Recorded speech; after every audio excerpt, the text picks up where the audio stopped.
let's start with just the Johanna craziness, because there's been a lot of Johanna craziness. So on, let's see, what day was this? It was a few days ago. I don't know the exact date, forgive me. But the playlist reported that Zoe Agaliki, I don't know how to pronounce her name, I'm sorry, and Mia Wasikowska were being considered for the role of Johanna Mason. And immediately the internet kind of went crazy talking about this, mostly because Zoe Agaliki is just a complete unknown. She's a model. She hasn't done any movies or TV or anything. I don't know what the extent of her acting experience is, except that she's going to be in the next Percy Jackson movie. But so anyway, so that happened. And the quote from Playlist is, both actresses have been in discussion for the part, and we hear that Agaliki could sign in the coming days. But nothing is certain just yet, of course not. Nothing is ever certain when it comes to these rumors. Oh, and by the way, if anyone for some reason knows how to pronounce her last name, let us know in the chat or on Twitter. I'm just going to keep saying Agaliki until someone tells me differently. And then today, the Mia Wasikowska side of this rumor was debunked. She said, this article, I think, came from Entertainment Weekly. Yes, it did, actually. So she said that she has not been approached in any way, shape, or form for this role, and that she wouldn't even be able to do it because of other commitments that she has in 2012. So Mia Wasikowska is definitely not in the running to play Johanna at all. We don't know anything about Zoe Agaliki at this point, but I think that's another sign that we really have to take these rumors with a grain of salt, because they come out and people react. I saw people who were getting really angry because they didn't think that Mia Wasikowska could do this role. Then I saw other people who were really excited about it. And as it turns out, she's not even close to being involved in the movie. So as far as, we'll just ignore Mia for the night, since she's definitely not in the running. But as far as Zoe Agaliki goes, do any of you know anything about her? No, the silence says all. I do want to say this, though, about Mia.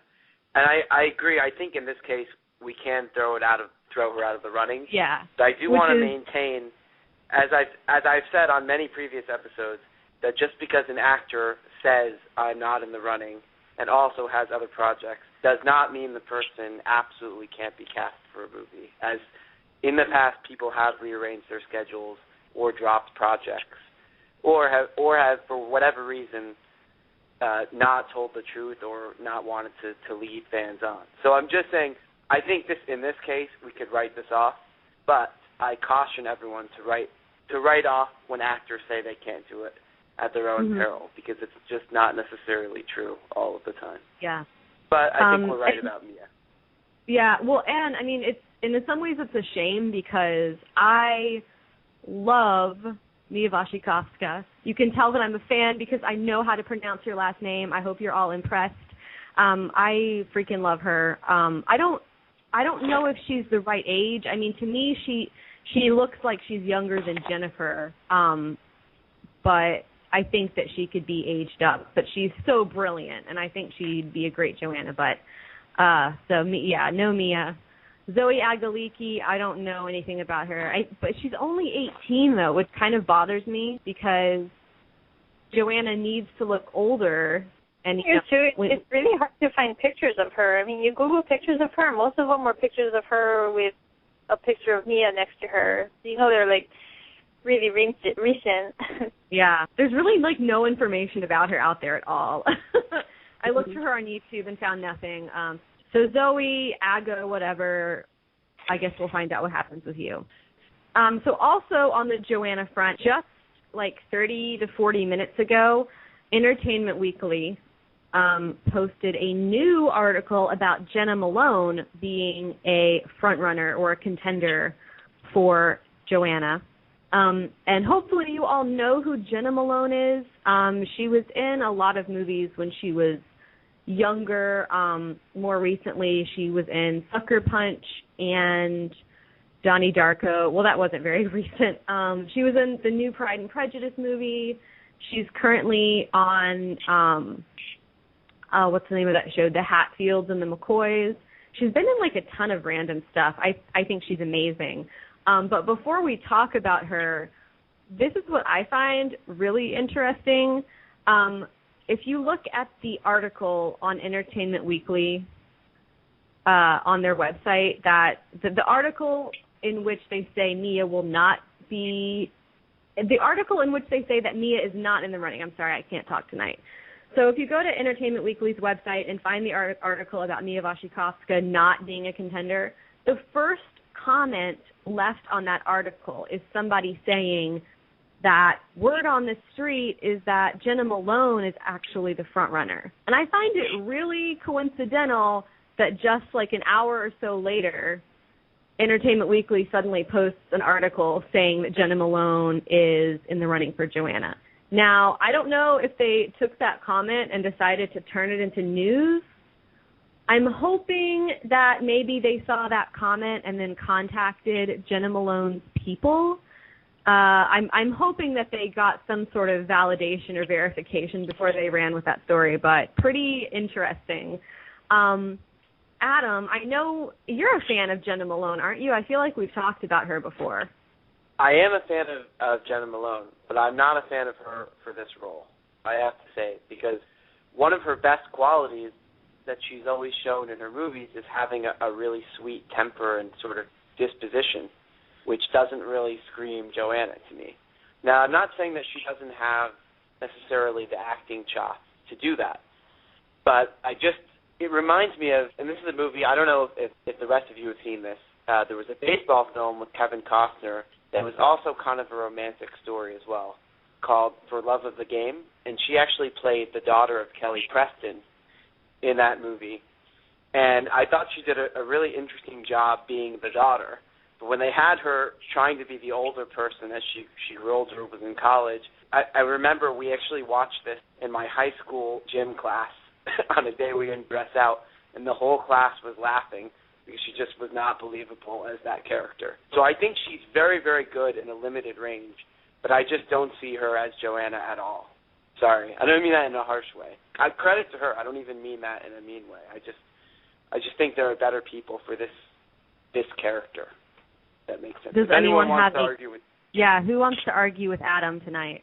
I don't want to argue. I just want to say, it's really weird, with all this fan casting and everything that goes on, and I tried not to think too hard about who's going to fill what role, because we don't know what goes on in that room when they're auditioning. And past roles aside, they may do something in that room that completely blows them away, and they think, this is this character. And so it's hard for me to hear, I guess that's why I try to kind of distance myself and not say I want this person or this person, because whenever I hear people say, well, they're not right for this role, I'm like, well, how do you, you're going on past work, not what they see in the room, what we can never, that we're not privileged to see. I would just so love to be a fly on the wall so I could see, what is it that these people are bringing to the role. She may not be right, or some of these other people may not be right for the role, but yet, I don't know, I guess it kind of, what we don't see is everything that goes into this decision. So, it's I don't know. Anyway, I'm babbling. I do think you're right, and I have to caution myself, because this isn't the first time that names have been thrown out, people who actually got picked for roles where there were lots of people rolling their eyes, and then they were very pleasantly surprising. I think one example I give is Alexander Ludwig, for instance, but it was very doubtful to a lot of people that he would really be able to act this role, and he just seemed like kind of a male model who was there more for the look, and then he surprised all of us by really putting together a great acting performance. And let's not forget just how many people, as was pointed out in the chat room, were not in favor of Jennifer Lawrence at the beginning when she was first chosen. So I think you're right. Maybe and this is sort of a catch-22 for being against an actress, because if our mindset is going to be we have faith in the casting directors and that Lionsgate knows what it's doing, then if they do make a choice that we didn't previously approve of, fan casting you're describing, Theresa, then we'll just as quickly the next week be saying, well, I didn't think she'd be good for the role, but Lionsgate does, and we think they're right. So maybe what we're really trying to say is I shouldn't have said that at all, because if Lionsgate really does consider her, then she probably is good. I know that was a circular phrase, but does that make sense to all of you, what I was saying? So if they do pick her, I'll find a way to be on board, is what I'm saying, and then I'll have more faith that they actually knew what they were doing and saw a Johanna in her that I haven't seen in her previous movies. So is that fair as an olive to all the Jena Malone enthusiasts out there? Yeah. I just for the record, I am a Jena Malone enthusiast, and I think she would be an amazing Johanna. I can totally see her in the part. I think she'd be really, really fantastic. She's so talented, and I don't know. I like the fact that she's. I think she's pretty short. She's a smaller person, and I like the idea of a smaller person playing Johanna, just because her whole strategy was to appear weak. So I think that, casting someone who's not as tall would be a good move. Kait from Victor's Village has joined us. Kait, would you like to weigh in on Jena Malone? I don't know that much by Jena Malone, actually. I don't know what she's really been in. I haven't seen her in a whole lot, so I can't really judge accurately, I suppose. She looks the part. I do want to ask a question, though, that someone did ask. And this comes from our great, great friend on Twitter from the Hunger Games Philippines, who we have not mentioned nearly enough on this show of late. So I'm really glad they tweeted a question, because I wanted to give a shout-out to them. They said, is it just me, or are there really no casting rumors about Naya Rivera or Kristen Bell? So are those two completely out of the national consciousness right now? Theresa, Shylah, Crystal, do you know anything about that? Any update? I mean, everyone's in the running unless they say they're not in the running. There are so many busboys, and the person who got the coffee for somebody at Lionsgate 2 days ago and overheard. I mean, all of these sources that are coming up with these rumors are just that.